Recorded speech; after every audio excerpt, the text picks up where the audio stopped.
Hello future arbitrators and mediators, welcome back to another insightful session of Focus Lexicon. Make sure आप सबसे पहले channel को subscribe करें और दोस्तों वीडियो को लाइक करें और कमेंट बॉक्स में बताएं कि आपकी पढ़ाई कैसी चल रही है। In today's video we are going to discuss how to navigate this study material. Open book exam is all about study material. If you are able to write the answers in your exam, then half of the game is won there only. So in today's video we are going to learn how to navigate the study material, how to write answers in your exam, and how to find answers. Writing answer is second aspect, finding answer is the most important aspects in open book exam. So first of all, let's take out this material, that what you have to carry along with your main module, what you have to carry in your exams. So first of all, this is your Arbitration and Conciliation Act. This is by Universal, and this Arbitration Act, this is better than other versions because it has some commentaries and it has some clarification. So I prefer this, that you buy this one. It costs just only 180 rupees. You can buy it from your local law store. Okay, so this is your Arbitration and Conciliation Act. This is what you should have handy. Okay, then next is your AMC drafting and mediation compiler. These books cover your 35 to 40 marks. 30 marks are direct from your mediation part, and 10 to 15 marks are from your drafting part. So we have written that how to study this book and around how much marks this is covering.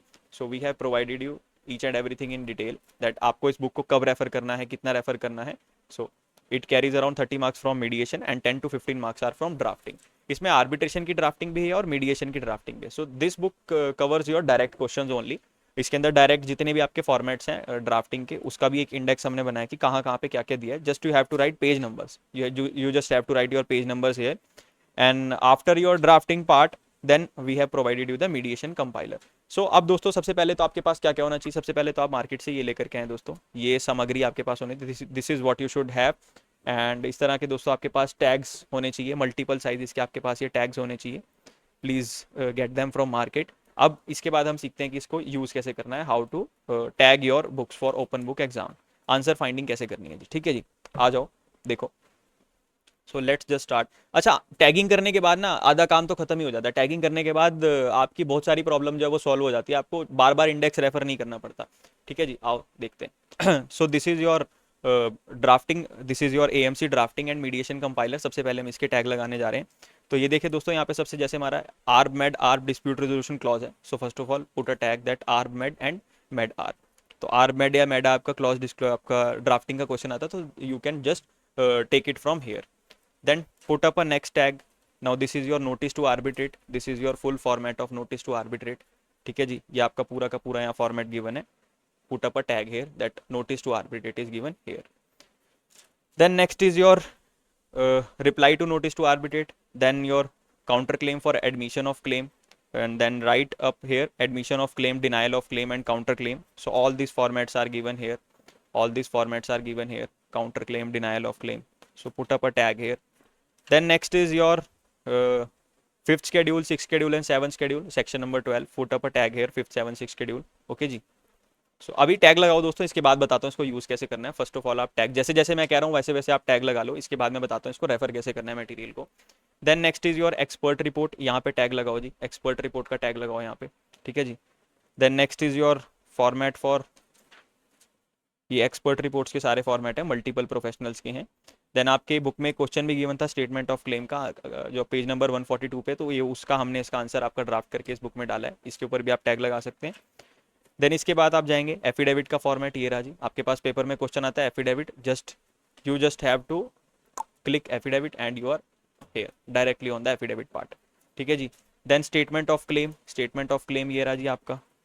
Statement of defence ये रहा जी आपका. ठीक है, तो इसी तरह से आप यहाँ टैग लगाओ स्टेटमेंट ऑफ डिफेंस. CPC में प्लेंट कैसे ड्राफ्ट करनी है उसका ये रहा. अच्छा ये दोस्तों हमने ना 5 मार्क्स के हिसाब से ड्राफ्ट करके दिया है आपको. लाइक आपकी बुक के अंदर काफ़ी इसको क्या कहते हैं लेंदी लिख रखा है, तो हमने इसको 5 मार्क्स में कितना लिख करके आना उसी हिसाब से हमने आपको ड्राफ्ट करके दिया है. स्टिल आप इसको और भी कट शॉर्ट कर सकते हैं. It totally depends upon you.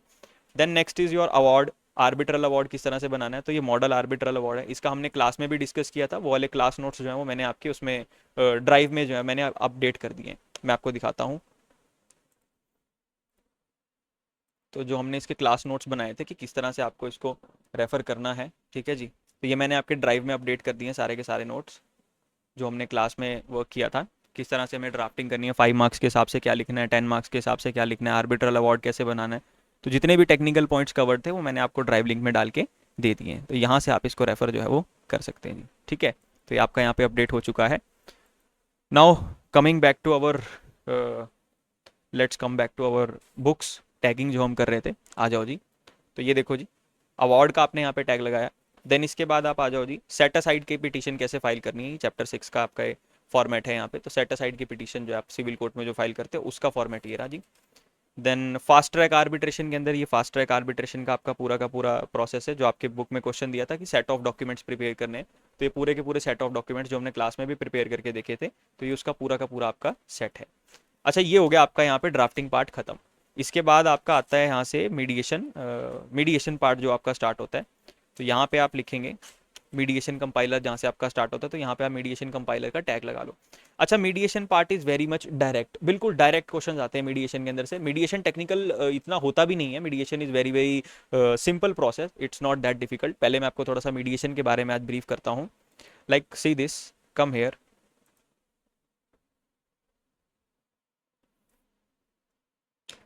तो देखो जी, mediation is a very simple process. जैसे हमारे आर्बिट्रेशन के अंदर भी दो तीन तरह से आर्बिट्रेशन हो सकता है, इसी तरह मीडिएशन भी दोस्तों कई टाइप का मीडिएशन होता है। लेकिन मीडिएशन एक बहुत ही इनफॉर्मल प्रोसेस है, इसके अंदर ज़्यादा आपको टेक्निकलिटीज होती नहीं है। So it is very very informal process between parties. तो किस किस तरह का मीडिएशन जो है वो हो सकता है, सबसे पहले is facilitative mediation. Two business partners are in dispute over profit sharing. The mediator arranges the meeting, help both the parties to communicate calmly, then identifies the core issue and encourages them to negotiate. The mediator does not suggest any solution or give any judgment. Finally, both the parties voluntarily agree on a revised profit sharing ratio. कि यार facilitative mediation क्या है कि दो partners के बीच में जो थी लड़ाई पड़ गई थी, उनके बीच में कुछ ना कुछ डिफरेंसेस अराइज हो गए। एक बंदा कहता है कि यार तुम इतने डिफरेंसेस क्यों कर रहे हो, चुपचाप धंधा करो ना बैठ के। वो कहता है आओ बैठ के टेबल पे बात करते हैं। तो वो कहता है आओ बैठ के टेबल पे बात करते हैं। तो दोनों आपस में बैठ के टेबल पे बात कर लेते हैं, ठीक है जी। और ये इनकी बात को वैलिडेट कर देता है, और इस तरह से आपका फैसिलिटेटिव मीडिएशन हो जाता है। देन इसके बाद हमारा क्या होता है जी, कोर्ट मैंडेटेड मीडिएशन। अच्छा, कोर्ट के अंदर जैसे कि मैंने आपको एक पिछले केस के अंदर भी बताया था, तो जैसे हमारे इस पिछले केस के अंदर क्या हुआ था, मैंने आपको क्लास में भी बताया था कि जैसे ये पति पत्नी है, इनका डाइवोर्स हो चुका था, लेकिन इनकी डाइवोर्स के बाद इनकी एक जॉइंटली हेल्ड प्रॉपर्टी थी जिसका नॉमिनी इनका बच्चा था। तो उस प्रॉपर्टी के लिए लड़ाई हो रही थी। अब बच्चे की कस्टडी राइट्स जो थे वो इसमें स्नेहा शर्मा को दे दिए। वुमेन के पास जो थे बच्चे की कस्टडी के राइट्स थे, इसके पास सिर्फ विजिटेशन के राइट्स थे। तो कोर्ट कहता है कि भाई मैं तो तुम्हारे, आर्बिट्रेटर जो है वो कहता है कि भाई मैं तो तुम्हारा ना प्रॉपर्टी का डिस्प्यूट तो मैं देख सकता हूँ, क्योंकि मेरी आर्बिट्रेशन की पावर में मैं आपका प्रॉपर्टी का डिस्प्यूट जो है वो मैं हैंडल कर सकता हूँ।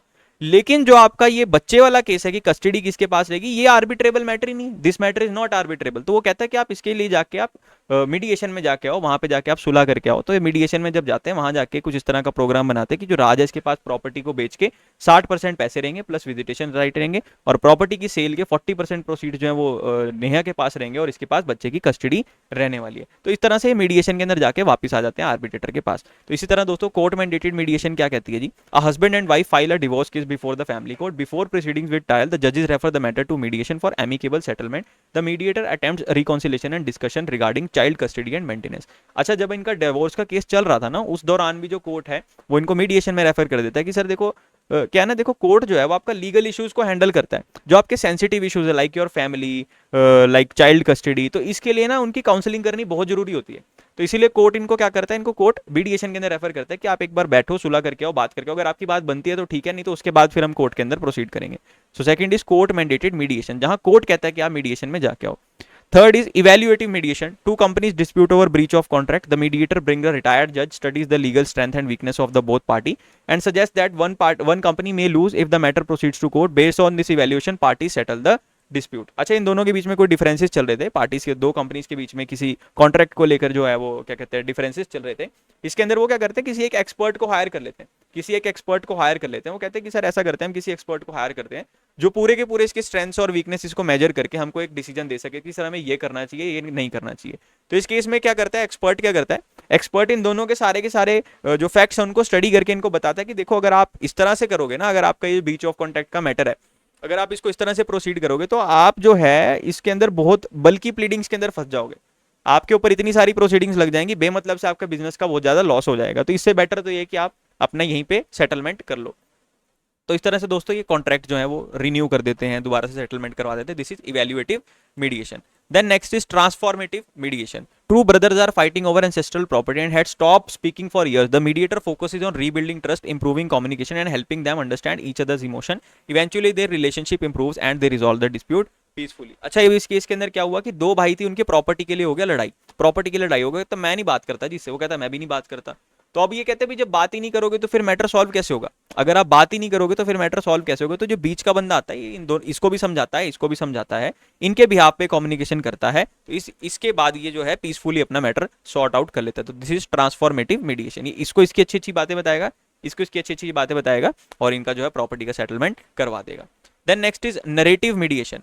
An employee feels insulted by his manager during the meetings. During mediation, both parties narrate their personal experience and feelings. The mediator reframes the conflict from personal attack to communication misunderstanding, helping both the parties to develop a positive perspective. अब इसके अंदर क्या हुआ जी, employer और employ के बीच में जो था झगड़ा हो गया, एम्प्लॉयर और एम्प्लॉय के बीच में झगड़ा हो गया। अब दोनों एक दूसरे से बात नहीं कर रहे, दोनों एक दूसरे से बात ही नहीं कर रहे, और इनके बीच में कुछ डिफरेंसेस क्रिएट हो गए, इनके बीच में कुछ डिफरेंसेस क्रिएट हो गए, जिसकी वजह से इनका काम सफर कर गया।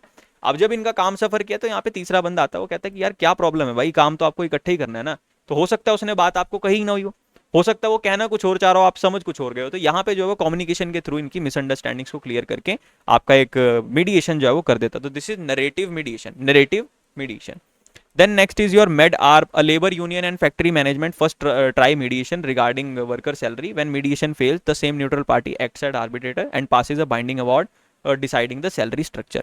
तो इसी तरह से दोस्तों अगर लेबर यूनियन के बीच में कुछ यहाँ पे डिस्प्यूट्स चल रहे थे तो पहले उन्होंने मीडिएशन में सेटल करने का सोचा, लेकिन मीडिएशन में बात नहीं बनी। उन्होंने कहा कि मीडिएशन के अंदर जो सुलह नहीं हो पा रही है, हमें इसको थोड़ा सा फैक्चुअली स्टडी करना पड़ेगा, तो वो आर्बिट्रेशन के अंदर चले गए। तो इसको क्या बोलते हैं जी, मेड आर्ब बोलते हैं, इसको क्या बोलते हैं, मेड आर्ब। और ये जो हमारा केस था ये था आर्ब मेड, पहले आर्बिट्रेशन में गए, फिर मीडिएशन में गए, और फिर आर्बिट्रेशन में आके इन्होंने फिर से अपना कंसेंट अवार्ड पास करा लिया। This is arb med arb. और पहले मीडिएशन में गए, फिर उसके बाद आप आर्बिट्रेशन से अवार्ड लेकर के आए, फिर आप दोबारा मीडिएशन में आके आपने सेटलमेंट कर ली, तो इसको बोलते हैं जी मेड आर्ब मेड, इसको बोलते हैं मेड आर्ब मेड। ठीक है जी, यहां लिखो मेड आर्ब मेड। ठीक है, सो दिस वाज इट।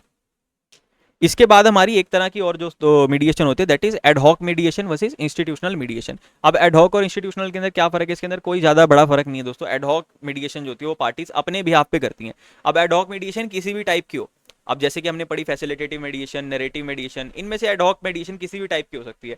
लेकिन जो आपकी कोर्ट मैंडेटेड मीडिएशन होगी, कोर्ट मैंडेटेड मीडिएशन होगी, वो होती है आपकी इंस्टीट्यूशनल मीडिएशन। या फिर आपने किसी मीडिएशन रूल्स के हिसाब से अपनी मीडिएशन की है तो वो भी आपकी होती है institutional mediation. Like just like arbitration process ना, कि अगर आपका क्या कहते हैं एडहॉक आर्बिट्रेशन आप कर सकते हैं, इंस्टीट्यूशनलाइज आर्बिट्रेशन कर सकते हैं, कोर्ट मैंडेट आप आर्बिट्रेशन भी है जो कर सकते हैं। तो इसी तरह से मीडिएशन भी तीन तरह की, एडहॉक मीडिएशन जो कि पार्टीज अपने बिहाफ पे मीडिएशन कंडक्ट करती हैं, then is your institutional mediation जो कि आपकी कोर्ट जो है वो आपको मीडिएशन की तरफ भेजती है, या फिर आप किसी मीडिएशन रूल्स के हिसाब से या मीडिएशन एक्ट के हिसाब से जो है वो मीडिएशन करते हैं। तो वापस आ जाओ जी अपनी टैगिंग के ऊपर। अब जो हम टैगिंग कर रहे थे, तो मीडिएशन का process is very very simple, इसके ऊपर ज़्यादा कोई खास टेक्निकल क्वेश्चन आएगा नहीं, डायरेक्ट क्वेश्चन ही मैक्सिमम रहेंगे, बट आप इस तरह से इसको टैगिंग कर लो। अच्छा, अब इसके अंदर मैं आपको फ्लो भी समझाता हूँ। आपको चैप्टर नंबर 13 के बाद ना, जैसे आप चैप्टर नंबर 13 करते हो उसके बाद आपको ये नेगोशिएशन एकदम से नहीं पढ़ना। चैप्टर 13 के बाद पहले आप चैप्टर नंबर 15 पढ़ लेना, क्योंकि ये भी आपका मीडिएशन से रिलेटेड है और उसी सीक्वेंस के अंदर ये फॉल कर रहा है। फिर आप चैप्टर 16 पढ़ लेना, international and remedy, international aspects of mediation. And उसके बाद आपको चैप्टर नंबर 14 लास्ट में पढ़ना है, चैप्टर नंबर 14 आपको लास्ट में पढ़ना है, नेगोशिएशन। ठीक है, this is apart from mediation, और ये भी बिल्कुल सिंपल होता है नेगोशिएशन, आपस में बात करके सुलटाना। तो ये भी दोस्तों it's very very simple process. तो ये आपका जो है दोस्तों 35 to 40 मार्क्स और इवन 50 मार्क्स भी जो है वो आपका यहाँ से कवर हो सकते हैं। Then next is our arbitration case law code. Now this is very very important document that we should have, और this is our practice handbook law and procedure. पहले मैं आपको बताता हूँ इसका यूज केस क्या है, इन दोनों बुक्स का यूज केस क्या है। देखो जी, so this is our module. ये दोस्तों मैं कवर ववर करके रखता हूँ, ठीक है जी, इसीलिए थोड़ा सा क्लीन भी रखता हूँ मैं मॉड्यूल को। तो ये है हमारा मॉड्यूल दोस्तों आर्बिट्रेशन का। अब इसके अंदर एक सबसे बड़ा एक चैलेंज है, वो ये है कि हमारा जो मॉड्यूल है ना, एक तो पहले ये स्ट्रक्चर्ड इन्होंने ठीक से नहीं कर रखा, इसको इन्होंने एक क्रोनोलॉजी में अरेंज नहीं किया हुआ। This module is not arranged in chronology. दूसरी सबसे बड़ी प्रॉब्लम क्या है सर, ओपन बुक पेपर के अंदर अगर आपके पास ये क्वेश्चन आ जाए like evolution of development of law of arbitration in India, arbitration under Hindu law, तो आप ये इतना बड़ा पेपर में लिख के नहीं आ सकते। मैं कह रहा हूँ सर पढ़ना जरूरी है, पर for this is not writable, this is not writable. Three hours के अंदर आप इतना कंटेंट नहीं लिख सकते। इसके पीछे एक मैं आपको लॉजिकल रीजनिंग भी देता हूँ, आप जरा ध्यान से देखो। जैसे इसकी एक लाइन के अंदर कितने वर्ड्स हैं, लाइक 1 2 3 4 5 6 7 8 9 10 11 12 13 14 15 16 17 18 19 20 21 22। सो एवरेज पे हम 20 वर्ड्स पकड़ते हैं, 22 से 23 वर्ड्स हर लाइन के अंदर होंगे। तो एवरेज पे हम इसके कितने वर्ड्स पकड़ते हैं जी, एवरेज के अंदर हम इसके 20 वर्ड्स पकड़ते हैं।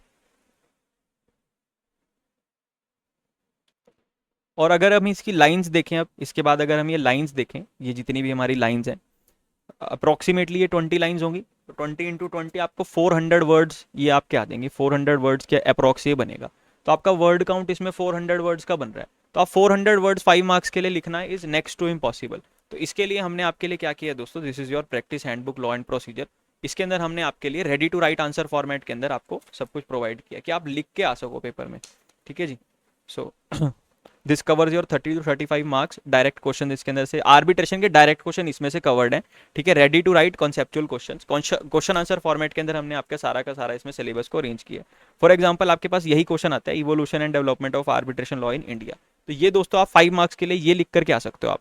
ठीक है, तो मैंने आपको रेडीमेड आंसर ही दे दिए कि आप आंसर ये लिख करके आओ आप, because open book is all about answer finding and then answer writing. Okay, इतनी सी ट्रांजेक्शन पे आप ओपन बुक जो है वो क्रैक कर सकते हो। अब इसके अंदर देखें दोस्तों, लाइक एक लाइन के अंदर हमारे कितने वर्ड्स हैं, 1 2 3 4 5 6 7।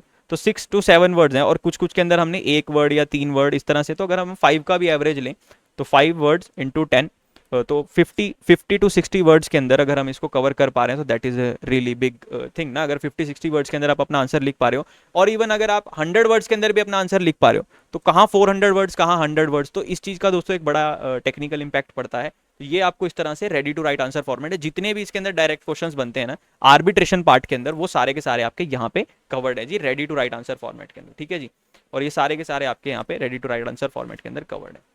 ठीक है, और अब इसके बाद आओ जी आप यहाँ पे हमारा केस लॉ कोड के ऊपर, जो हमारी नेक्स्ट बुक है। ये बुक कहाँ पे रोल प्ले करती है सर, केस लॉ कोड। अब जैसे दोस्तों हमारा ये आर्बिट्रेशन का जो मॉड्यूल है, इसके अंदर ना बहुत सारे केस लॉज दिए ही नहीं हुए, like they have just mention the citation. Citation इन्होंने लिख के दे दी यहाँ पे, ये साइटेशन दे दी इन्होंने लिख के, देखो जी ये इन्होंने यहाँ पे साइटेशन लिख के दे दी कि AIR 1930 BOM 1998। तो अब ये केस किससे रिलेटेड है सर, ये केस आपका है law of arbitration Dinkar Rai versus Yashwant Rai. तो ये कोर्ट आपका केस रिलेटेड आ रहा है जी, ये सिविल प्रोसीजर कोड से आपका केस रिलेटेड है। पर इन्होंने इस केस का सिर्फ यहाँ पे साइटेशन दिया, केस की कोई डिटेल भी यहाँ पे नहीं दी। अच्छा, पेपर में क्वेश्चन आ सकता है, तो हमने इस केस लॉ कोड के अंदर जितने भी आपके मॉड्यूल के अंदर ऐसे केसेस थे जिनका सिर्फ साइटेशन दिया है, तो वो भी सारे हमने आपके केस लॉ कोड के अंदर इसके अंदर इंक्लूड किए हैं। तो जैसे अब ये CPC का केस है, तो मैं सीधा CPC के टैग पे जाऊंगा। CPC के टैग पे जब मैं जाता हूँ तो ये रहा जी आपका केस, दिनकर राय वर्सेस यशवंत राय, AR 1930 BOM 98। तो जितने भी हमारी बुक के अंदर केसेस हैं जहाँ पे साइटेशंस गिवन है, इस बुक के अंदर कम से कम ऐसे 100 केसेस हैं जहाँ पे सिर्फ साइटेशंस ही दी हुई हैं, और पूरा पूरा केस जो आपको नहीं दिया। देखो जी, citation citation citation citation citation, फिर यहाँ पे भी इन्होंने सिर्फ साइटेशंस दे दी हैं। तो ये सारी की सारी साइटेशंस का कंपाइलेशन है दोस्तों ये बुक, ये वाली बुक। इसको कैसे रेफर करना है अभी मैं इसके ऊपर आता हूँ।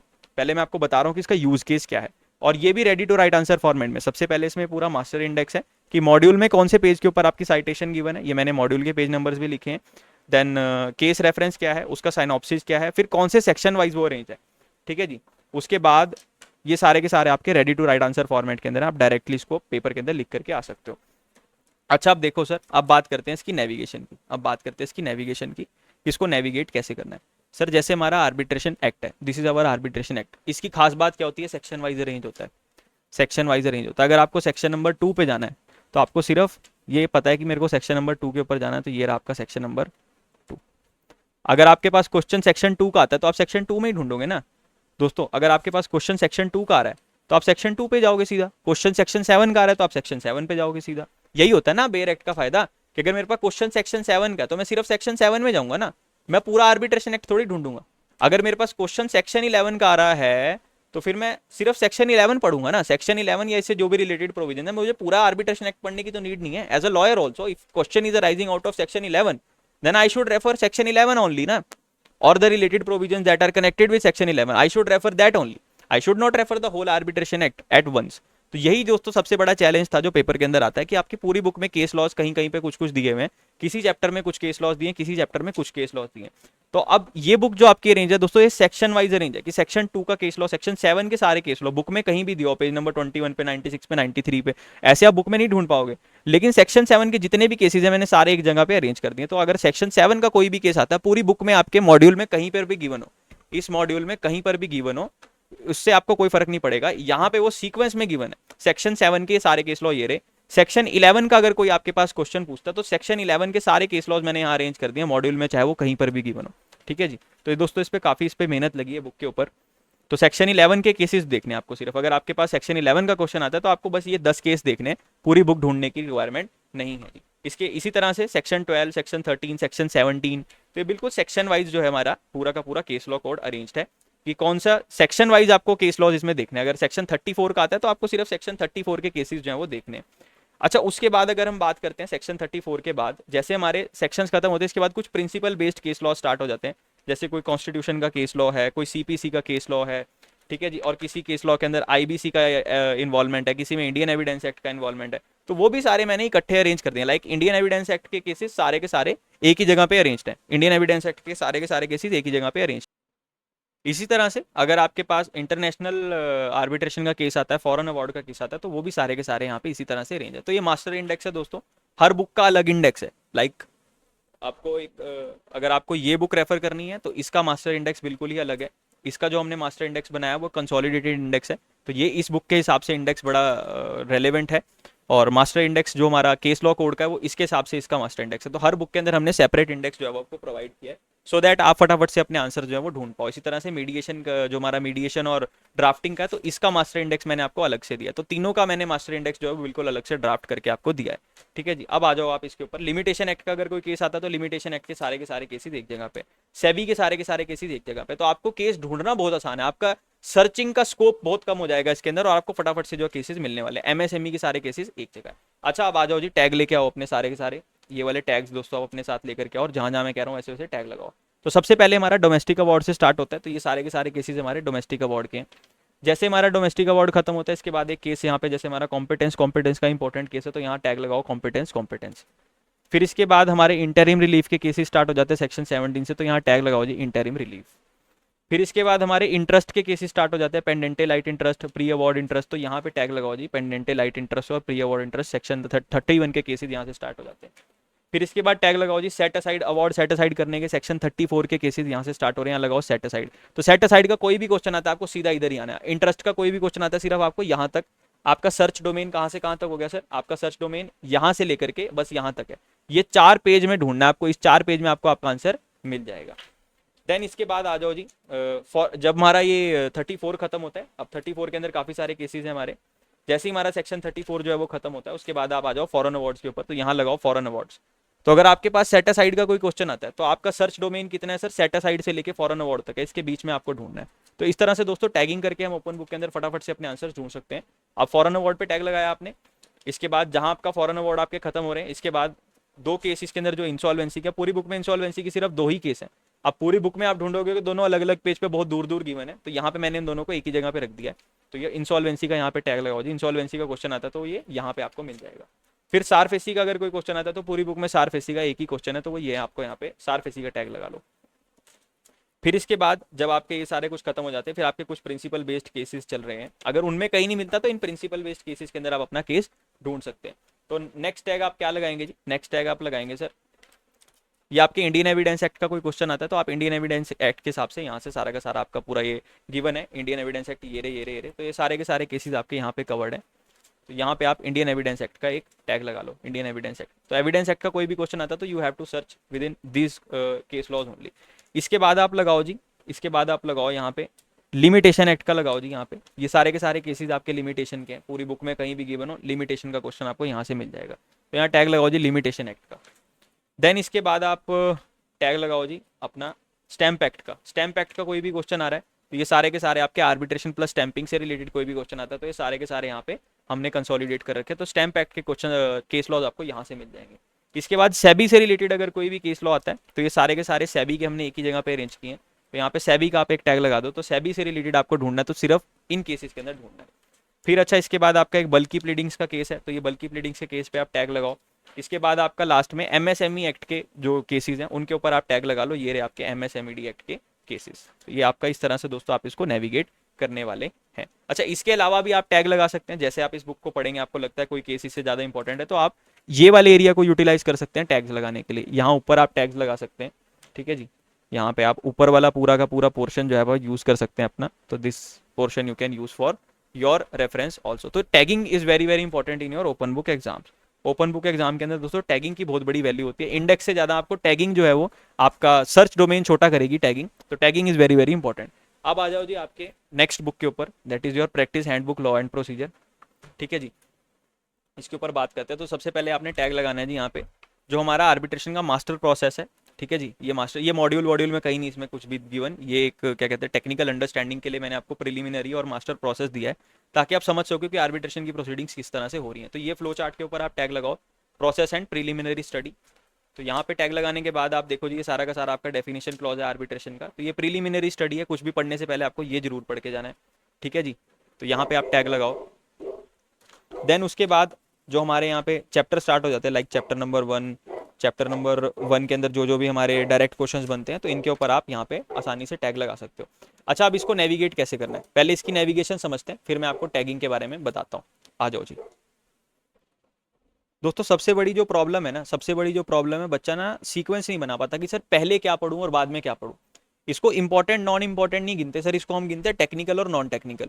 कुछ चैप्टर्स आपके टेक्निकल हैं, कुछ चैप्टर्स आपके नॉन टेक्निकल हैं। जो टेक्निकल चैप्टर्स हैं वो आपके फ्लो के अंदर पूरा बैठते हैं, और जो आपके नॉन टेक्निकल चैप्टर्स हैं वो आपके इंपॉर्टेंट हैं लेकिन वो नॉन टेक्निकल है, उसको आप अलग से पढ़ सकते हैं, उसको आपको फ्लो में पढ़ने की जरूरत नहीं है।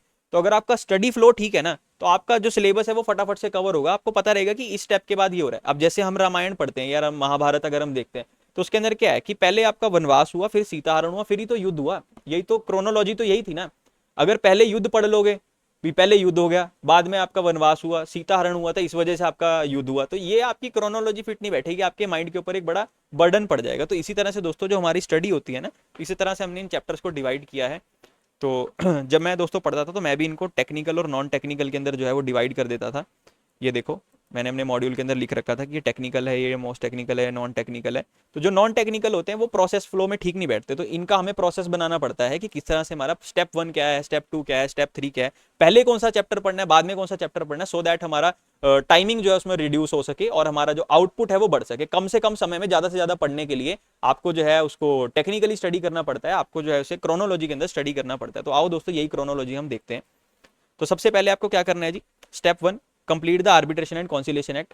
तो ये जो हमारा बेयर एक्ट है दोस्तों, इसके अंदर हमारे सिलेबस के अंदर कौन कौन से सेक्शन है ये पूरी की पूरी मैंने आपके लिस्ट बना रखी है कि हमारे सिलेबस में कौन कौन से सेक्शन कवर है और कौन कौन से चैप्टर में कवर है। तो आपको स्टार्ट चैप्टर 3 से करना है, स्टार्ट आपको चैप्टर 3 से करना है। इसके अंदर आपके सेक्शन 17 तक कवर है, 17 ऑनवर्ड चैप्टर 4 के अंदर कवर है, 27 तक चैप्टर 4 में कवर है, उसके बाद आपके चैप्टर 7 में कवर है। तो चैप्टर 4 के बाद आपको चैप्टर 7 पढ़ना है क्योंकि सीक्वेंस में चैप्टर 7 आ रहा है, ठीक है जी। और इसके बाद ये सब आपके सिलेबस में नहीं है। उसके बाद चैप्टर 5 आ रहा है, चैप्टर 7 के बाद चैप्टर 5 स्टार्ट हो रहा है और चैप्टर 5 के बाद चैप्टर आपका 6 हो रहा है, और ये सारे प्रोविजन जो है वो आपके सिलेबस के अंदर नहीं है। लेकिन फिर भी हमारे पास बेयर एक्ट में से रेफर करना है। तो आपका स्टडी फ्लो क्या रहेगा जी, सबसे पहले आपको चैप्टर 3 पढ़ना है, फिर चैप्टर 3 पढ़ने के बाद चैप्टर 4 पढ़ना है, फिर चैप्टर 7 पढ़ना है, फिर आपको चैप्टर 5 पढ़ना है, फिर चैप्टर 6 पढ़ना है, देन आपको चैप्टर नंबर 10 पढ़ना है जी, देन आपको चैप्टर नंबर 10 पढ़ना है। तो ये आपका आर्बिट्रेशन का प्रोसेस फ्लो है, ठीक है। अब किस तरह से स्टडी करना है सर, सबसे पहले आपको ये सेक्शन जो आपके बेयर एक्ट से पढ़ने हैं, सबसे पहले ये सेक्शन आपको आपके बेयर एक्ट से पढ़ने हैं जी, ठीक है। तो ये रहा आपका बेयर एक्ट, सबसे पहले ये सेक्शन आपको बेयर एक्ट से प्लेन सेक्शन आप पढ़ लो। प्लेन सेक्शन पढ़ने के बाद ये सेक्शन आपका हैंडबुक के अंदर जहां हमने टैग कर रखा है, लाइक अभी हमने सेक्शन वाइज अपनी हैंडबुक को भी टैग किया है, लाइक अपॉइंटमेंट प्रोसेस के हमने टैग लगाया कि सेक्शन नंबर 1 to 17। तो आप यहाँ पे आ जाओ जी, सेक्शन नंबर 1 to 17 सारे के सारे आपके चैप्टर नंबर 3 में कवर है। तो हमने इसका टैग क्या लगाया एक्ट के हिसाब से कि सेक्शन नंबर 1 to 17 सारे यहाँ पे कवर्ड है। उसके बाद सेक्शन 1 to 17 के अंदर जो हमारे इंपॉर्टेंट सेक्शन है, लाइक सेक्शन 11 और सेक्शन 12, ये मोस्ट इंपॉर्टेंट चैप्टर हैं। तो यहाँ पे भी हमने टैग लगा लिया कि 6 शेड्यूल में क्या डिस्क्लोजर है, 5th और 7th शेड्यूल में क्या फर्क है। तो सेक्शन नंबर 12 का आपने यहाँ पे टैग लगा लिया।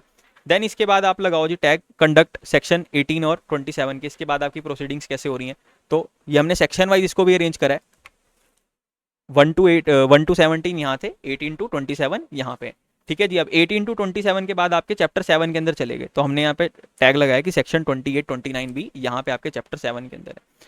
उसके बाद आपके जो हैं फाइनलिटी अवार्ड चैप्टर 35 सेक्शन 35 और 36 जो है वो आपके चैप्टर नंबर 5 के अंदर है, और अपीलेबल ऑर्डर आपके चैप्टर नंबर 6 के अंदर। तो इस तरह से दोस्तों हमने इसकी टैगिंग की है कि आपको सबसे पहले जो है वो आपका आर्बिट्रेशन एक्ट पढ़ना है, उसके बाद आपको ये हैंडबुक प्रोसीजर्स पढ़नी है। अच्छा, फिर जिस जिस सेक्शन को आप कंप्लीट कर रहे हैं, लाइक 1 टू 17 आप कंप्लीट कर रहे हैं, तो आपको केस लॉज भी 1 टू 17 के यहाँ से स्टडी कर लेने हैं। तो ये भी बिल्कुल सीक्वेंस में अरेंज है। तो ये दोस्तों क्रोनोलॉजी में पढ़ने का एक बहुत ज़्यादा फायदा होता है कि आपका फटाफट से सिलेबस कवर हो जाता है, बहुत कम एफर्ट के अंदर आप जल्दी जल्दी अपना सिलेबस जो है वो खत्म कर सकते हैं। सिलेबस भी और टेक्निकली भी प्रोफेशनली भी यही सही तरीका है दोस्तों पढ़ने का कि क्रोनोलॉजी में हम कॉन्टेक्स्ट के साथ पढ़ें। तो ये सारे के सारे आपके केस लॉज जो है वो आपने सेक्शन नंबर 17 तक जो है वो इसके साथ साथ आपने कवर कर लेने हैं। तो यही दोस्तों आपका स्टडी फ्लो का फॉर्मेट इसके अंदर रहने वाला है कि सबसे पहले आपको क्या करना है जी, सबसे पहले आपको क्या करना है इसके अंदर, सबसे पहले आपको बेयर एक्ट पढ़ना है, फिर एएमसी हैंडबुक पढ़नी है, फिर आपको एएमसी का मॉड्यूल में रेफर कर देने की कहाँ पे लिखा हुआ है। All cases are arranged section wise, read them along with section. Section के साथ साथ आपको केस लॉ पढ़ने। जब आप केस लॉज कर लेंगे उसके बाद आपको ड्राफ्टिंग करनी है। उसके बाद आपको क्या करनी है जी, ड्राफ्टिंग करनी है। तो ड्राफ्टिंग के भी हमने आपको इसके अंदर फॉर्मेट्स दिए हुए हैं। तो जब आप केस लॉज पढ़ लेंगे उसके बाद आप केस लॉज के हिसाब से अपनी ड्राफ्टिंग करेंगे। जैसे कि मैंने अगर आपने हमारे लेक्चर्स जो है वो रूटीन के अंदर आप देख रहे हैं, तो आप वहाँ पे देख पा रहे होंगे कि हम जो सीक्वेंस है उसको बड़ा मेंटेन करते हैं। सीक्वेंस के अंदर जिस सेक्शन का भी हम रेफरेंस करें, जिस सेक्शन के हम केस लॉ पढ़ रहे हैं, हम ड्राफ्टिंग भी उसी सेक्शन से रिलेटेड पढ़ रहे हैं। तो इसी तरह से आपको जो है fifth schedule, 7th schedule, 6th schedule, तो यहाँ पे भी हमने आपको बिल्कुल सब कुछ यहाँ पे टैगिंग जैसे करके रखी है। तो जैसे जैसे आप सेक्शन पढ़ते रहेंगे उसी उसी तरह से आप उसके केस लॉ पढ़ेंगे, फिर उसी उसी तरह से आप उसकी ड्राफ्टिंग जो है वो करते रहेंगे। तो इसके अंदर सारे के सारे फॉर्मेट्स आपके इंक्लूड हो चुके हैं। देन नेक्स्ट इज, तो ये आपका दोस्तों स्टडी फ्लो है, चैप्टर 3 4 7 5 6। देन चैप्टर 10 पढ़ना है आपको, न्यूयॉर्क कन्वेंशन और आपके जिनेवा कन्वेंशन। ठीक है जी। ये सब पढ़ने के बाद, अच्छा ये मैं आपको चैप्टर 10 के बारे में एक खास बात बता दूं। चैप्टर 10 जो है ना बड़ा आसान है दोस्तों, उसको देखने में बड़ा टफ लगता है वो, पर इतना टफ है नहीं वो। मैं आपको दिखाता हूँ क्या है उसमें। तो जैसे हमारा चैप्टर 10 है, आप आ जाओ जी इधर। ये रहा आपका chapter 10, chapter 9 and this is your chapter number 10। अच्छा, जो हमारे जिनेवा कन्वेंशन और जो हमारे न्यूयॉर्क कन्वेंशन है ना, इसके सेक्शंस बिल्कुल सेम सेम है। तो आपकी ईज के लिए मैंने इनको अलग अलग नहीं रखा, मैंने आपका एक कंपैरेटिव टेबल बना दिया। तो जो सेक्शन आपका न्यूयॉर्क कन्वेंशन में वही सेक्शन आपका जिनेवा कन्वेंशन में। सिर्फ न्यूयॉर्क कन्वेंशन और जिनेवा कन्वेंशन की जो टर्म्स एंड कंडीशन है वो थोड़ी थोड़ी चेंज है, पर सेक्शन की सीक्वेंसिंग बिल्कुल डिट्टो सेम है। जैसे इसमें भी डेफिनेशन ऑफ फॉरेन अवार्ड है, इसके अंदर भी पहला सेक्शन फॉरेन अवार्ड का है, फिर इसके अंदर रेफरेंस टू आर्बिट्रेशन का सेक्शन है, इसमें भी रेफरेंस टू आर्बिट्रेशन का सेक्शन है। तो आप ये कंपैरेटिव स्टडी जब करेंगे तो इससे आपको पढ़ना बहुत आसान हो जाएगा, बहुत ही आसान लगेगा। इसी तरह से इनके जो शेड्यूल्स हैं वो भी दोस्तों इसी तरह से इनके सिमिलर सीक्वेंस में जाते हैं, like first schedule and second schedule. ये भी मैंने इन्हीं के सीक्वेंस में आपको अरेंज करके दे दिया है। तो ये कॉन्टेक्चुअल स्टडी आप कर लेंगे तो this will be more than sufficient for you. ठीक है जी। अब इसके बाद हम बात करते हैं, तो चैप्टर 10 आपका इसके बाद हो गया। इसके बाद हम जो कॉन्सिलेशन पार्ट की बात करते हैं, तो दोस्तों मीडिएशन एक्ट 2023 आने के बाद से कॉन्सिलेशन पार्ट जो है वो आपको ऑमिट हो गया। लेकिन जो हमारे सिलेबस में कॉन्सिलेशन गिवन है वो एमएसएमईडी की कॉन्सिलेशन गिवन है, माइक्रो स्मॉल मीडियम एंटरप्राइजेस की कॉन्सिलेशन गिवन है। तो इस कॉन्सिलेशन वाले पार्ट को जो है आपको, this is a read only part, इसके अंदर कुछ भी वो नहीं है ज़्यादा टेक्निकल। सो जो हमारा कॉन्सिलेशन है, तो एमएसएमई के रिगार्डिंग में आपके कॉन्सिलेशन के पार्ट गिवन है। अदरवाइज जितने भी हमारे कॉन्सिलेशन के प्रोसीडिंग्स हैं वो सारे के सारे आपके जो हैं वो अब ओमिट हो चुके हैं मीडिएशन एक्ट आने के बाद से। अच्छा, एमएसएमई की डेफिनेशन चेंज हुई थी, तो ये हमने चेंज डेफिनेशन आपके यहाँ पे डाली है, मॉड्यूल में नहीं गिवन, तो इसको दोस्तों आप स्टार मार्क कर लेना। यहाँ पे जो चेंज डेफिनेशन है, एमएसएमई की डेफिनेशन चेंज है, इसके ऊपर क्वेश्चन आ सकता है। मॉड्यूल के अंदर नहीं है, पर हमने यहाँ पे इसको इनकॉर्पोरेट कर दिया है। जो हमारी 1 अप्रैल 2025 से नई एमएसएमईडी की जो डेफिनेशन है वो यहाँ पे इंक्लूडेड है जी। ठीक है जी। तो इस तरह से हमारा कॉन्सिलेशन का पार्ट है, रीड ओनली चैप्टर है, इसमें कुछ भी टेक्निकल नहीं है, इसमें कुछ भी टेक्निकल नहीं है, रीड ओनली चैप्टर है।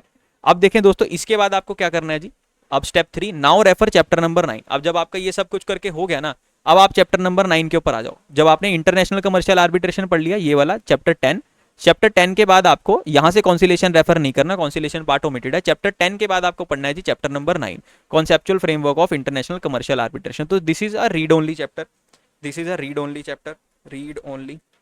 डायरेक्ट क्वेश्चंस, इसमें से डायरेक्ट क्वेश्चन आएगा, डायरेक्ट क्वेश्चन आ सकता है इसमें से। तो इसमें इंपॉर्टेंट नॉन इंपॉर्टेंट जैसा कुछ नहीं है यार। पेपर के क्या कहते हैं 5 मार्क्स, हमको तो 5 मार्क्स फैच करने हैं, तो हमको 5 मार्क्स जो फैच करके दे दे दोस्तों हमारे लिए, तो वो चैप्टर बहुत इंपॉर्टेंट है। तो यहाँ से आपके स्कोरिंग पार्ट काफ़ी ज़्यादा है। ठीक है जी। पर इसके अंदर टेक्निकली आपके दिमाग पे इसके ऊपर कोई भी लोड पड़ने वाला नहीं है, इसको फटाफट से रीड करके आप निकाल सकते हो, आपका टेक्निकल पार्ट जो वो ऊपर इसके अंदर कवर हो गया। Then chapter number 1 arbitration introduction agreement and institution की डिफरेंस क्या है, आर्बिट्रेशन मीडिएशन, तो ये भी डायरेक्ट क्वेश्चन है, आप डायरेक्टली इसको लिख सकते हैं। Then chapter number 2 commercial transaction, इसके अंदर भी दोस्तों बिल्कुल डायरेक्ट क्वेश्चन इसके अंदर बनते हैं। Then arbitration under investor grievance redressal mechanism stock exchange, तो इसका प्रोसेस से कोई लेना देना नहीं है, पर ये चैप्टर इंपॉर्टेंट है, तो इसका भी हाई वेटेज है, इसका भी हाई वेटेज है। ये पूरा चेंज हुआ था, इसको लिख लो जी, high weightage, high weightage.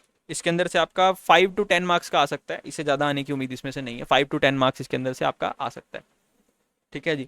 Then next is your, इसके जब ये आपका खत्म हो जाए फिर आपको पढ़ना है चैप्टर 11 और 12, तो अब ये आसान आसान से चैप्टर हैं आपके, फटाफट से जाएंगे। इस सीक्वेंस में पढ़ने का क्या फायदा है दोस्तों, इस सीक्वेंस में जब आप पढ़ेंगे ना, आपके देखो यार हैवी हैवी चैप्टर्स पहले खत्म हो गए, सारे के सारे हैवी हैवी और टेक्निकल चैप्टर्स आपके खत्म हो गए, तो जैसे जैसे आपके ये खत्म हो गए ना, और जैसे जैसे आप ये छोटे छोटे चैप्टर्स निपटाओगे, आपका कॉन्फिडेंस बढ़ना स्टार्ट हो जाएगा कि मेरा डिफिकल्ट पार्ट तो खत्म है, अब तो ईजी ईजी वाला हमको जो है फटाफट से करना है। अब जब आपका ये खत्म हो गया, step 4 now refer mediation part. अब मीडिएशन के अंदर मैक्सिमम क्वेश्चन जो आपके डायरेक्ट हैं, तो मीडिएशन में आपको क्या करना है जी, सबसे पहले चैप्टर नंबर 13 पढ़ना है, फिर चैप्टर 15 पढ़ना है, फिर चैप्टर 16 पढ़ना है, बस चैप्टर 14 आपको इसमें से अलग पढ़ना है। चैप्टर 14 आपको 13 के बाद नहीं पढ़ना है, नहीं तो आपका फ्लो टूट जाएगा। अगर आप चैप्टर 13 मीडिएशन पढ़ते हैं, फिर आप नेगोशिएशन पढ़ने आ गए, फिर दोबारा मीडिएशन पढ़ गए, तो आपको जो माइंड में कॉन्टेक्स्ट स्विचिंग में आपका टाइम खराब हो जाएगा। तो ये चीज दोस्तों बड़ी इंपॉर्टेंट रखनी पड़ती है हमको किसी भी ओपन बुक प्रिपरेशन के लिए, कि हमारा कॉन्टेक्स्ट ना टूटे। तो ये तीनों का आपका कॉन्टेक्स्ट सेम है, ये तीनों आपके मीडिएशन के कॉन्टेक्स्ट में चलेंगे। जब ये तीनों हो जाए फिर आपको लास्ट में नेगोशिएशन पढ़ना है, बिल्कुल उसको अलग कर देना है। ठीक है जी, अलग से पढ़ना है आपको इसको। तो इस तरह से दोस्तों हम अपनी स्टडी को जो वो स्ट्रक्चर करके काफी कुछ दोस्तों हम इसके अंदर अच्छे फैच जो है वो कर सकते हैं। अच्छा, अब इसके बाद ये सर जो आप कह रहे हो कि अब इसमें किस तरह से हमें स्टडी करना है, सर जो हमारे क्लास के नोट्स थे वो सारे के सारे मैंने आपके यहाँ पे डाल दिए, आपकी ड्राइव के अंदर मैंने क्लास नोट्स अपडेट कर दिए हैं। अब आ जाओ बात सर प्रिंट क्या क्या कराना है, क्योंकि हमारे ओपन बुक के अंदर सिर्फ बुक से तो वास्ता नहीं है, हमको रेफरेंस मटेरियल भी तो काफ़ी सारा लेके जाना पड़ता है। तो दोस्तों ये आपका सारा रेफरेंस मटेरियल जो हमने आपका ड्राइव में अपडेट करके दिया है, इसमें सबसे पहले आ जाओ मीडिएशन मॉड्यूल, जो आपके नालसा के मीडिएशन मॉड्यूल है, इसको दोस्तों आपको प्रिंट करवा लेना है। ये तो पूरे पूरे प्रिंट करा लो, इसमें डायरेक्ट क्वेश्चन है, इसमें डायरेक्ट क्वेश्चन बनते हैं। ठीक है जी, जैसे स्टार्टिंग में 2-3 केस लॉज आ गए हैं, उसके बाद आपके यहाँ पे जो डायरेक्ट क्वेश्चन बनते हैं कि मीडिएशन वॉलंटरी है कि नहीं है, देन इसके बाद एडवांटेजेस ऑफ मीडिएशन का क्वेश्चन आ गया है, देन आपका यहाँ पे कंपैरिजन के क्वेश्चन आ गए, तो ये यहाँ से आपके डायरेक्ट क्वेश्चन जो है वो डायरेक्ट यहाँ से बनते हैं। तो इसका आपको पूरा का पूरा प्रिंट आउट ले लेना है। सर आप चाहें तो उसके बड़े प्रिंट आउट भी ले सकते हैं, चाहे तो आप इसको छोटा करके भी ले सकते हैं, लाइक आप मल्टीपल पेजेस ले सकते हैं, इस तरह से आप मल्टीपल पेजेस ले सकते हैं 2x1 करके। ठीक है जी, तो इस तरह से दोस्तों आप इसके मल्टीपल पेजेस के प्रिंट आउट ले लेंगे तो आपका काफ़ी इसमें सेव हो जाएंगे, पेजेस आपके सेव हो जाएंगे। इस तरह से आप इसके प्रिंट आउट जो है वो ले सकते हैं। तो ये मीडिएशन के 4-5 मॉड्यूल हैं दोस्तों, ये वाले आपको जो है कवर करके जाने हैं। ठीक है जी, ये वाले मॉड्यूल क्यों कवर करने हैं सर, मॉड्यूल के अलावा सर देखो पेपर जो होता है ना अनप्रिडिक्टेबल होता है, प्रोफेशनल एग्जाम्स क्या होते हैं अनप्रिडिक्टेबल होते हैं। तो अब मीडिएटर बनने के लिए ना आपको मीडिएटर बनने के क्या कहते हैं काफ़ी सारे प्रोसेस हैं, लेकिन अगर आपको कहीं पे इंस्टीट्यूशनल मीडिएटर अपॉइंट होना है तो आपको एक मीडिएशन की ट्रेनिंग कंप्लीट करी होनी जरूरी चाहिए। ठीक है जी, तो इसके ऊपर एक क्वेश्चन आ सकता है कि मीडिएशन की ट्रेनिंग की क्या रिक्वायरमेंट है। तो ये जो हमारा मीडिएशन ट्रेनिंग मॉड्यूल है ना, तो ये मॉड्यूल वही है कि आपकी मीडिएशन की ट्रेनिंग कैसे होती है। देखो दोस्तों यहाँ पे क्या लिखा हुआ है जी, Mediation and Conciliation Project Committee was constituted by the Supreme Court on 9th April 2005 to evolve policy guidelines relating to the mediation. The committee has undertaken mediation training program, referral judges training program, awareness program and training of trainers program throughout the country. Under this aegis of Mediation and Project Committee of Supreme Court, mediation training has been imparted to judicial officers, advocates, bureaucrats, senior officers, chartered accountants, doctors and others. Training for trainers also been imparted to judicial officers and advocates of various states so that they may conduct mediation training in their states in their local language. तो अब दोस्तों जब हम क्या कहते हैं mediation का कोई भी काम करते हैं जहाँ पे अगर इंस्टीट्यूशनल ट्रेनिंग की रिक्वायरमेंट है, तो आपको ये लिखना है कि सर जो हमारी सुप्रीम कोर्ट ने जो हमारा mediation and conciliation report project committee की जो इन्होंने हमको ट्रेनिंग रेफर किया, तो हमें ये वाली ट्रेनिंग कंप्लीट करनी है। तो ये जो नालसार के आपके जो मीडिएशन ट्रेनिंग मॉड्यूल्स हैं दोस्तों, इसको आपको प्रिंट आउट करके लेकर जाना है। तो ये 4 मॉड्यूल्स हैं, रेफरल जजेस का अलग प्रोग्राम है, कैप्सूल कोर्स है, तो इसको आपको रीड ओनली, मैं स्टिल कह रहा हूँ दिस इज रीड ओनली, इसके ऊपर आपको बहुत टाइम वेस्ट करने की जरूरत नहीं है, आप इसको प्रिंट आउट करके ले जाएं। अगर क्वेश्चन आता है तो इसको आप कॉन्टेक्स्ट वाइज आपको रीड कर सकते हैं, इसके अंदर इन्होंने इंडेक्स वगैरह सब दिया हुआ है। तो ये बड़ा इजी सा पार्ट है, इसके अंदर कुछ भी ज्यादा डिफिकल्ट या टेक्निकल नहीं है। 1 वर्ड के अंदर इसके अंदर डायरेक्ट देखो 5 मार्क्स का अगर क्वेश्चन आ भी जाता तो यहाँ से डायरेक्ट आपके आंसर्स बन रहे हैं। तो this is very very direct part, तो आपको इसको फटाफट से रेफर जो है वो कर लेना है। तो ये 4 दोस्तों आपको यहाँ से मॉड्यूल जो है वो प्रिंट आउट लेकर के जाने हैं। अच्छा, इन चारों प्रिंट आउट्स के बाद एक तो ये हो गया आपका प्रिंट आउट। अब जो आपका सीएस प्रोफेशनल बंडल मैंने आपको दिया है, इसके अंदर आपको क्या लेना है सर, बेयर एक्ट अगर आपके पास है तो वेल एंड गुड, अगर आपके पास बेयर एक्ट है वेल एंड गुड, नहीं तो आप यहाँ से ये वाला प्रिंट आउट कर सकते हैं। तो मैंने आपको बेयर एक्ट भी यहाँ पे दे दिया। Then mediation act, mediation act का भी दोस्तों प्रिंट आउट ले जाएं आप, 34 पेजेस का है, इसका भी आप प्रिंट आउट लेकर के जाना। देन उसके बाद ICSI ADR centre commercial arbitration rules, इसके ऊपर क्वेश्चन आ सकता है कि हाँ, अब जो हमारी आर्बिट्रेशन है ना वो आईसीएसआई एडीआर सेंटर रूल्स के हिसाब से होगी। तो इन रूल्स का भी दोस्तों आप प्रिंट आउट लेकर के चले जाना, इन रूल्स का भी आप प्रिंट आउट लेकर के चले जाना, इसके ऊपर से भी क्वेश्चन आने की उम्मीद है। क्योंकि ओपन बुक पेपर है ना, आपको थोड़ा सा अपना जो डोमेन है वो थोड़ा सा वास्ट रखना पड़ेगा। आप रिलाई नहीं कर सकते कि सर सारा कुछ आपके मॉड्यूल से ही आएगा। ठीक है, ओपन बुक है तो कहीं से भी कुछ भी पूछ सकते हैं। तो ये हमारा थोड़ा सा रिसर्च मटेरियल हमारे पास होना चाहिए ओपन बुक के अंदर। तो ये हमारा जो आईसीएसआई एडीआर सेंटर रूल्स है, इसको दोस्तों जो है आप यहाँ से इसको भी प्रिंट आउट आप लेकर के जाना है कि क्या फॉर्म्स हैं आपके, किस तरह से ये format of request for arbitration. जैसे इसका आपके पास क्वेश्चन आ सकता है कि आईसीएसआई एडीआर रूल के हिसाब से आपकी आर्बिट्रेशन होनी है, तो वो कहता है रिक्वेस्ट फॉर आर्बिट्रेशन का आप क्या कहते हैं ड्राफ्ट कीजिए, ड्राफ्ट रिक्वेस्ट फॉर आर्बिट्रेशन। तो ये आपके पास देखें दोस्तों यहाँ पे फॉर्मेट है, तो ये फॉर्मेट के हिसाब से आप ड्राफ्ट कर सकते हैं, डिक्लेरेशन ड्राफ्ट कर सकते हैं। तो ये फीस का यहाँ पे इन्होंने सब कुछ दिया है। तो इस तरह से दोस्तों हमको ओपन बुक पेपर को जो वो टैकल करना है। तो इसका आपको प्रिंट आउट लेकर के जाना है। देन अच्छा, जिन बच्चों के पास पुराना स्टडी मटेरियल है, दिसंबर से पहले वाले बच्चे, अभी जिनके पास ये वाले बुक्स हैं, जिनके पास ये वाली बुक्स हैं, these are updated up to January. ठीक है, अभी मैं आपको जून के अमेंडमेंट्स जो है 6-7 केस लॉज है वो मैं आपको दे दूंगा, लेकिन these are updated up to January. और जो दिसंबर से पहले वाले बच्चे जिनके पास इससे पुराना एडिशन है, वो दोस्तों प्रिंट आउट लेकर के जाएंगे इन अमेंडमेंट्स का। ये जो अमेंडमेंट्स मैंने आपको दिए 2025 के अमेंडमेंट्स, इसके बाद मैं आपको 2026 के अमेंडमेंट्स भी दे दूंगा। इन अमेंडमेंट्स का आपको प्रिंट आउट लेकर के जाना है। अमेंडमेंट्स भी मैं आपके यहाँ पे ड्राइव में डाल देता हूँ। ठीक है जी, इसका प्रिंट लेके जाना है। अच्छा, एक क्लास नोट्स का प्रिंट आप ले जाना 28 पेजेस का, इनका भी आप प्रिंट आउट लेकर के जाना, जिसके अंदर हमने ड्राफ्टिंग करके सीखी थी क्लासेस के अंदर। तो इसका भी आप जो है प्रिंट आउट लेकर के जा सकते हैं। Then commercial courts pre institutional mediation, अच्छा इसका प्रिंट आउट लेकर के जाना क्यों जरूरी है? देखिए दोस्तों, कई बार जो है ना पेपर के अंदर ऐसा क्वेश्चन आया कि draft the format for application, draft the format for application, request का फॉर्मेट ड्राफ्ट करो। ठीक है जी, नॉन स्टेटस रिपोर्ट का फॉर्मेट ड्राफ्ट करो। तो ये जितने फॉर्मेट हैं इसके अंदर दोस्तों सारे गिवन है, तो यहाँ से देख करके आप ये फॉर्मेट जो है वो ड्राफ्ट करके आ सकते हैं। ठीक है, मैं आपको दिखाता हूँ, जैसे जो हमारे प्रीवियस ईयर क्वेश्चन आते हैं, जो हमारे प्रीवियस ईयर क्वेश्चन आते हैं दोस्तों, इसके अंदर हमारा क्या था कि ये क्वेश्चंस पूछ रहा था आपसे मीडिएशन के अंदर। एक क्वेश्चन आया था लास्ट में कि draft mediation application form draft करो। तो ये एप्लीकेशन फॉर्म के फॉर्मेट्स कहाँ से मिलेंगे? तो ये दोस्तों मैंने आपको सारे के सारे एप्लीकेशन फॉर्म्स के फॉर्मेट जो है वो सारे के सारे इसके अंदर इंक्लूडेड है। तो ये फॉर्मेटिंग का भी क्वेश्चन आ सकता है। तो इसी तरह से दोस्तों डायरेक्ट क्वेश्चन ही आते हैं मीडिएशन के अंदर, मैक्सिमम क्वेश्चन इसके अंदर डायरेक्ट आ रखे हैं। देखो जी, ये देखो मैक्सिमम क्वेश्चन इसके अंदर डायरेक्ट पूछ रखे हैं। मीडिएटर के से क्या एक्सपेक्टेड है, ड्राफ्ट करो mediation settlement agreement, indicate the key ethical principles how to adhere as a mediator, then can mediated settlement agreement be in force, explain with reference to provision of arbitration and conciliation act. तो ये बिल्कुल direct question इसके अंदर से आ रखे हैं। ये दोस्तों आपको ये वाला रेफरेंस मटेरियल साथ में रखना है। देन उसके बाद हमारा नेक्स्ट रेफरेंस मटेरियल क्या है जी? तो ये है दोस्तों लास्ट में हमारा स्टडी फ्लो। जो अभी मैंने आपको स्टडी फ्लो बताया, ये भी मैंने आपका इसमें अपडेट कर दिया, तो आप इस स्टडी फ्लो को भी रेफर कर सकते हैं। ये भी मैंने आपका स्टडी फ्लो इसमें डाल दिया कि क्या पढ़ना है, पहले कितना क्या पढ़ना है, बाद में क्या पढ़ना है। यहाँ पे आप अपना मार्क डन कर सकते हैं। तो ये मैंने आपको नया एक इंडेक्स जो है, काइंड ऑफ इंडेक्स आपको दे दिया कि आपका स्टडी ट्रैकर जो आपका बन गया है कि क्या पढ़ना है, कितना पढ़ना है, कैसे पढ़ना है। ये भी आप प्रिंट आउट दोस्तों निकाल सकते हैं। ये भी मैंने आपका इसमें अपडेट कर दिया है जी। ये भी आपका सारा का सारा बंडल में अपडेट हो चुका है। So I hope my dear friends this session was useful. इसके बाद हम आंसर फाइंडिंग सेशंस भी आपके लिए कंडक्ट करने वाले हैं। प्लीज़ मुझे कमेंट में बताएं कि was this session useful to you, and all the very very best for your exams. इस तरह से दोस्तों आपको अपना पूरा का पूरा स्टडी मटेरियल कंपाइल करके लेकर के जाना है ओपन बुक पेपर के अंदर। It's more about study material, how you right, how you find answers.